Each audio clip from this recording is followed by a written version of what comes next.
नमस्कार, मैं हूं अंकुर और आप देख रहे हैं सत्य हिंदी का सुबह 11 बजे का न्यूज बुलेटिन।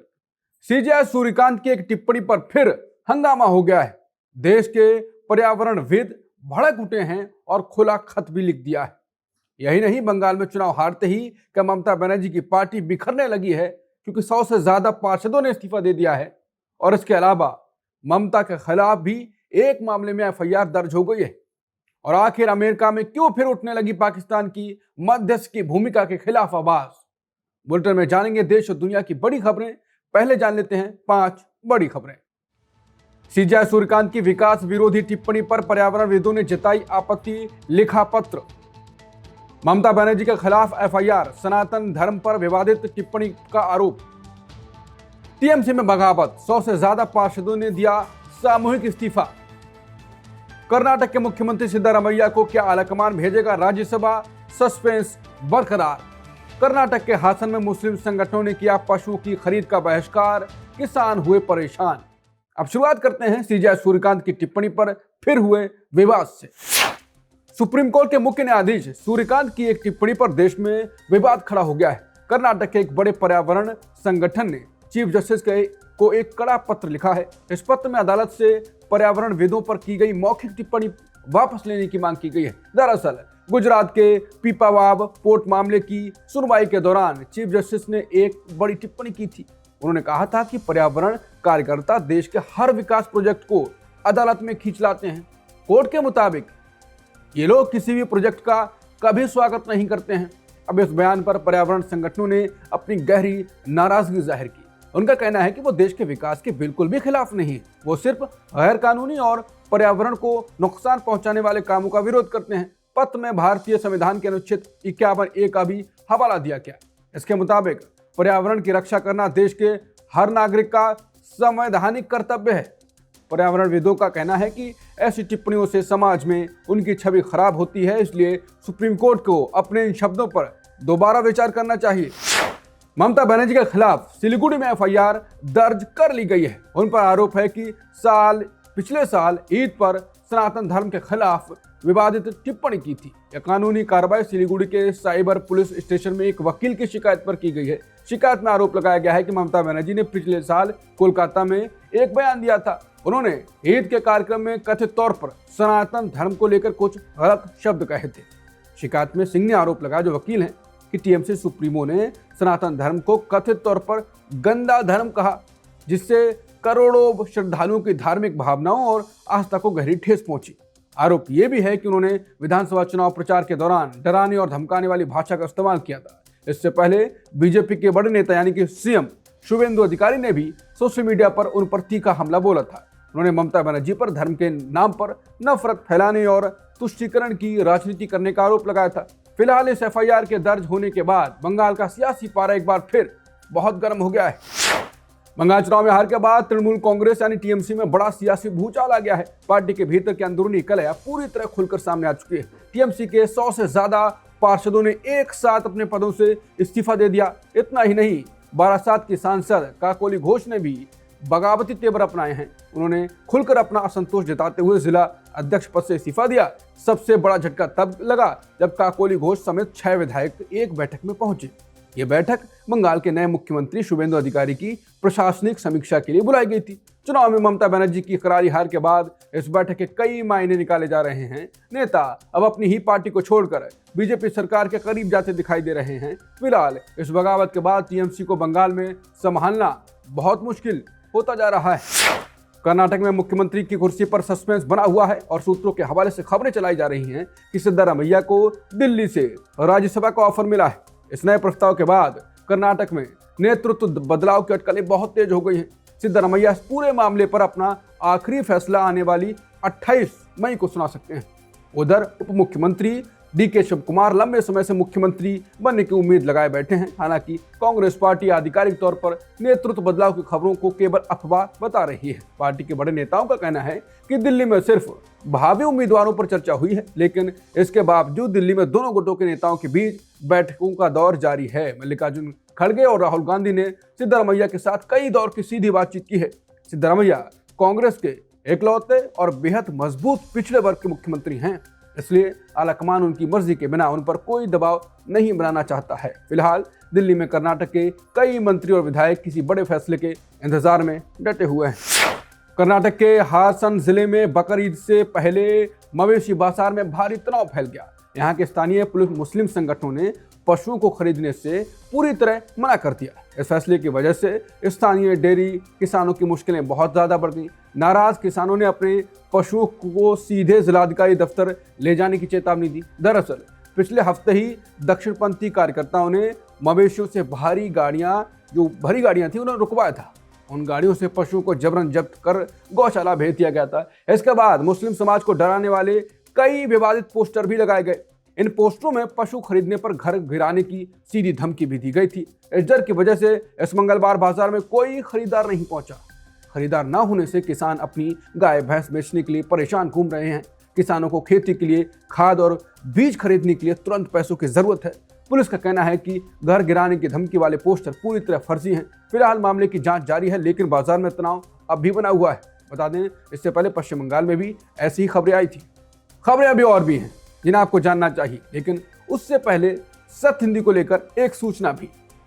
अगर आपको सत्य हिंदी का काम पसंद है तो सत्य हिंदी और अच्छा काम करे, उसके लिए आपका सपोर्ट भी जरूरी है। और इसके लिए आपको कुछ बड़ा नहीं करना है, बस सत्य हिंदी का ऐप डाउनलोड कर लें, जिससे आप ये बुलेटिन, दूसरे वीडियोस और खबरें एक ही जगह देख सकेंगे और पढ़ सकेंगे। और आप सत्य हिंदी की मेंबरशिप लेकर भी सत्य हिंदी के काम को सपोर्ट कर सकते हैं। जो आपको आसान लगे वो आप कर सकते हैं। तो अब बुलेटिन में आगे देखिए। मिसाल बने मोहम्मद दीपक अब भारी वित्तीय संकट में। बिहार में वोटर लिस्ट से लाखों नाम हटाने के मामले में आज फैसला। चुनाव आयोग में कॉकरोच जनता पार्टी के रजिस्ट्रेशन के लिए अर्जी और मध्यस्थ के रूप में पाक की भूमिका पर अमेरिका में उठे सवाल। मुस्लिम दुकानदार की जान बचाने वाले मोहम्मद दीपक की जिम अब बंद होने की कगार पर है। कोटद्वार के रहने वाले दीपक कुमार इस वक्त बेहद गंभीर आर्थिक तंगी से जूझ रहे हैं। 4 महीने पहले उन्होंने एक बुजुर्ग मुस्लिम दुकानदार को भीड़ से बचाया था। इसके बाद सोशल मीडिया पर उन्हें मोहम्मद दीपक के नाम से खूब वाहवाही मिली थी, लेकिन इस विवाद के बाद उनकी जिम में आने वाले लोगों की संख्या अचानक घट गई। पहले उनके जिम में करीब 150 लोग आते थे, जो अब सिर्फ 15 रह गए। कम कमाई होने की वजह से वो पिछले 4 महीनों से जिम का किराया नहीं दे पाए। मकान मालिक ने अब उन्हें जिम का कमरा खाली करने के लिए कह दिया। दीपक पर घर का भारी लोन भी है और परिवार की जिम्मेदारी भी उन्हीं पर है। हालांकि इस खबर के बाद सोशल मीडिया पर दीपक को पैसे से सहायता देने के लिए लोग उतर आए हैं। आप नेता संजय सिंह ने भी 50,000 की मोहम्मद दीपक को मदद दी है। इसका स्क्रीनशॉट भी उन्होंने साझा किया। बाकी लोग भी अपने अपने तरीके से मदद के लिए आगे बढ़ रहे हैं। बिहार में वोटर लिस्ट सुधार के नाम पर हुए विशेष अभियान के खिलाफ आज सुप्रीम कोर्ट अपना बड़ा फैसला सुनाएगा। सुप्रीम कोर्ट के मुख्य न्यायाधीश सूर्यकांत और जस्टिस जॉय माल्या बागची की बेंच आज बुधवार को इस पर अपना अंतिम निर्णय देगी। अदालत ने इस पूरे विवाद पर लंबी सुनवाई के बाद इसी साल जनवरी में अपना फैसला सुरक्षित रख लिया था। गैर सरकारी संगठन यानी एडीआर और कई विपक्षी नेताओं ने चुनाव आयोग के इस अभियान को अदालत में चुनौती दी थी।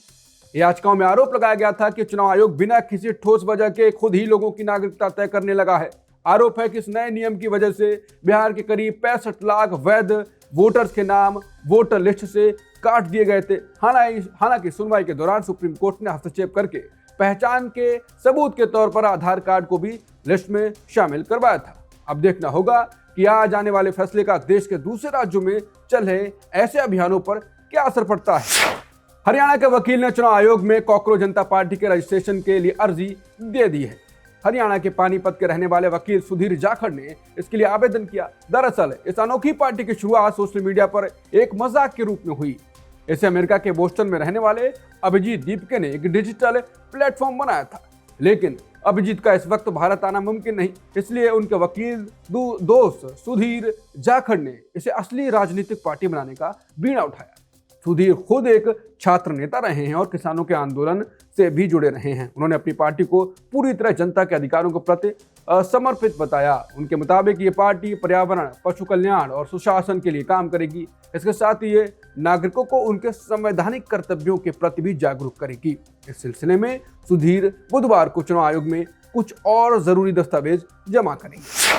केरल के मुख्यमंत्री पिनाराई विजयन के घरों पर आज सुबह ईडी ने अचानक छापा मार दिया। ईडी के अधिकारियों ने कन्नूर और तिरुवनंतपुरम में मौजूद पूर्व मुख्यमंत्री के ठिकानों पर एक साथ तलाशी शुरू की। यह पूरी कार्रवाई विजन की बेटी टी वीणा की बंद हो चुकी आईटी कंपनी एक्सोलॉजिक से जुड़ी हुई है। आरोप है कि इस कंपनी को एक निजी खनन कंपनी से बिना किसी काम के मोटी रकम मिली थी। साल 2017 से 2021 के बीच हुए इस कथित लेन देन को लेकर लंबे समय से जांच चल रही थी। अब इसी मामले को लेकर ईडी ने राज्य में करीब 12 जगहों पर एक साथ कार्रवाई की। इस कार्रवाई की जद में पूर्व मुख्यमंत्री के दामाद और पूर्व मंत्री पीएम मोहम्मद रियाज का भी घर आया है। सुबह सुबह जब केंद्रीय सुरक्षा बलों के साथ ईडी की टीम पहुंची तो पूर्व मुख्यमंत्री अपने परिवार के साथ घर पर ही मौजूद थे। फिलहाल सुरक्षा बलों ने पूरे इलाके को घेर लिया है और अंदर दस्तावेजों की गहन जांच चल रही है। अब्राहम अकॉर्ड पर ट्रंप के भारी दबाव के बाद भी पाकिस्तान इजरायल से दोस्ती नहीं करेगा। अमेरिकी राष्ट्रपति ने ईरान शांति समझौते के लिए पाकिस्तान का इस अकॉर्ड में शामिल होना अनिवार्य बताया, लेकिन पाकिस्तानी रक्षा मंत्री ख्वाजा आसिफ ने समा टीवी पर इस मांग को पूरी तरह खारिज कर दिया। उन्होंने साफ कहा कि इजरायल से हाथ मिलाना पाकिस्तान की मूल विचारधारा के खिलाफ है। पाकिस्तानी मंत्री के इस दो टूक जवाब के बाद अमेरिका में भी हलचल तेज है। अमेरिकी सीनेटर लिंडसे ग्राहम ने पाकिस्तान के इस रुख पर गहरी चिंता जताई। ग्राहम का आरोप है कि एक मध्यस्थ के रूप में पाकिस्तान की भूमिका हमेशा से संदिग्ध रही।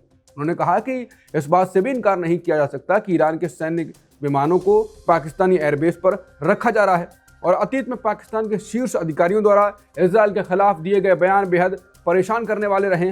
रही बात रक्षा मंत्री के अब्राहम अकॉर्ड पर दिए गए बयान की, तो जिसमें उन्होंने कहा था कि पाकिस्तान इसमें कभी भी शामिल नहीं होगा क्योंकि वो इजरायल पर भरोसा नहीं करते। तो भले ही यह वीडियो क्लिप 1 साल पुरानी हो सकती है, लेकिन मुझे डर है कि उनकी भावना आज भी बिल्कुल वैसी ही है। इस लिहाज से यह बेहद जरूरी है कि पाकिस्तान अब राष्ट्रपति ट्रंप की अब्राहम अकॉर्ड में शामिल होने की अपील पर अपना साफ साफ जवाब दे।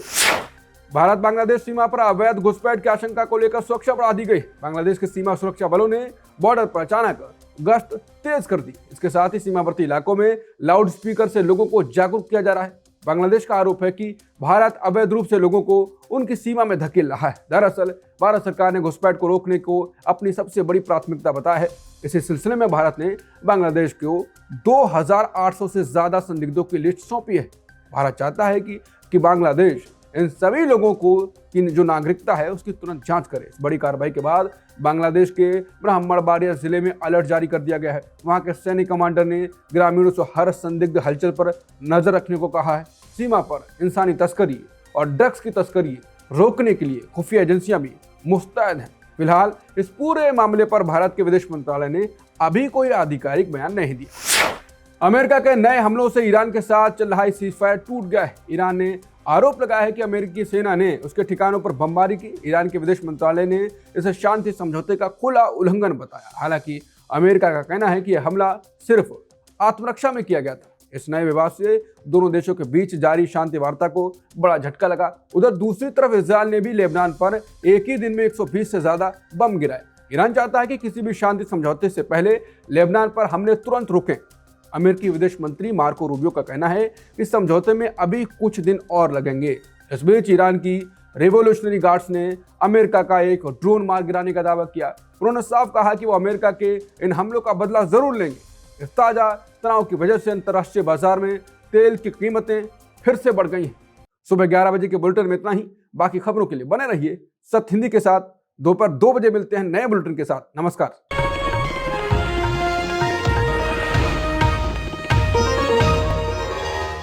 Copyright disclaimer under Section 107 of the Copyright Act 1976. Allowance is made for fair use for purposes such as criticism, comment, news reporting, scholarship, and research. Fair use is a use permitted by copyright statute that might otherwise be infringing.